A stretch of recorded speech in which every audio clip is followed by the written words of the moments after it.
जय हिंद। स्वागत है आपका एक महत्वपूर्ण वीडियो में। तो 8th पे कमीशन को लेकर के एक महत्वपूर्ण खबर निकल के आ रही है और यहाँ पर बताया गया कि 400% से ज़्यादा बढ़ सकती है सैलरी। साथ में 5 फिटमेंट फैक्टर का जो फार्मूला है वो प्रस्ताव यहाँ पे दिया गया है। तो विस्तार से इस वीडियो के माध्यम से जानते हैं। चैनल को ज़रूर सब्सक्राइब कीजिएगा, आपको अपडेट कंटिन्यूस टैके मिलते रहेंगे। तो यहाँ पे आप देख रहे होंगे खबर जो कि मिंट पेपर के माध्यम से जारी की गई है, जिसमें कहा गया कि रेलवे यूनियन ने 5 फिटमेंट फैक्टर फार्मूले का प्रस्ताव दिया है और 400% से ज़्यादा बढ़ सकती है यहाँ पर सैलरी यदि ये लागू होता है। तो यदि हम विस्तृत खबर देखें तो 8वें वेतन आयोग को लेकर के केंद्रीय कर्मचारियों के बीच बढ़ती उत्सुकता के बीच में रेलवे टेक्निकी कर्मचारियों के संगठन Indian railway technical supervisors association यानी कि IRTSA ने वेतन संशोधन के लिए एक बिल्कुल नया फार्मूला या नया प्रस्ताव पेश किया है।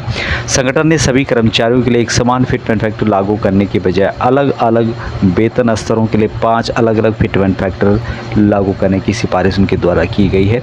यह प्रस्ताव स्वीकार होने की स्थिति में निचले, मध्यम और वरिष्ठ स्तर के जो कर्मचारी हैं उनके वेतन ढांचे में बड़ा बदलाव आ सकता है।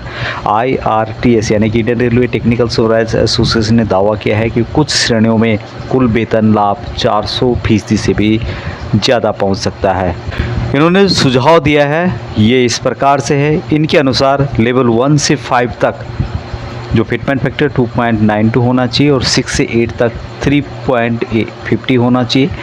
9 से लेके 12 लेवल तक 3.80, उसी तरह से 13 से 16 लेवल तक 4.09 और 17 से 18 लेवल 4.38 के हिसाब से फिटमेंट फैक्टर दिया जाना चाहिए।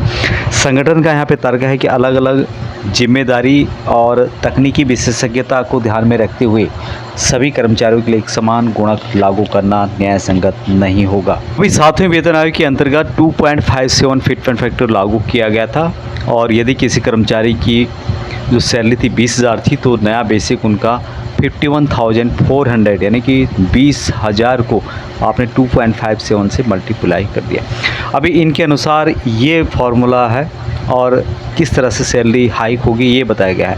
यदि 18,000 रुपये किसी की बेसिक पे है तो जो इनके द्वारा प्रस्ताव दिया गया 2.92 के हिसाब से 52,560 रुपये नया बेसिक उनका हो जाएगा। 34,400 रुपये यदि बेसिक किसी का है अभी तो 3.50 फिटमेंट फैक्टर के हिसाब से 1,23,900 रुपये उनकी सैलरी बढ़ के हो जाएगी। 53,100 रुपये यदि किसी का बेसिक है और 3.80 के हिसाब से जो फिटमेंट फैक्टर है 2,01,780 रुपये उनका बेसिक यहाँ पे हो जाएगा।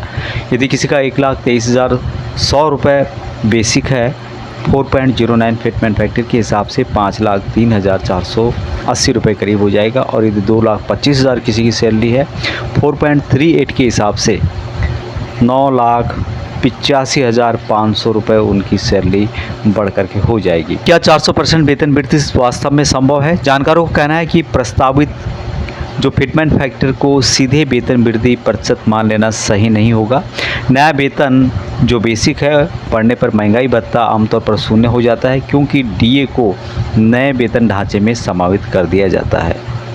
इसलिए वास्तविक इनहैंड वेतन वृद्धि प्रस्तावित गुणक से कम हो सकती है। फिर भी अगर उच्च स्तरों के लिए 4.09 या फिर 4.38 जैसे गुणक स्वीकार किए जाते हैं यानी कि ये फिटमेंट फैक्टर स्वीकार किए जाते हैं तो वरिष्ठ कर्मचारियों के बेसिक वेतन में ऐतिहासिक बढ़ोतरी देखने को मिल सकती है। हालांकि इनके द्वारा यहाँ पर जो जितने छोटे कर्मचारी हैं उनके लिए उतना कम फिटमेंट फैक्टर दिया जा रहा है, ये यहाँ पे ठीक नहीं है।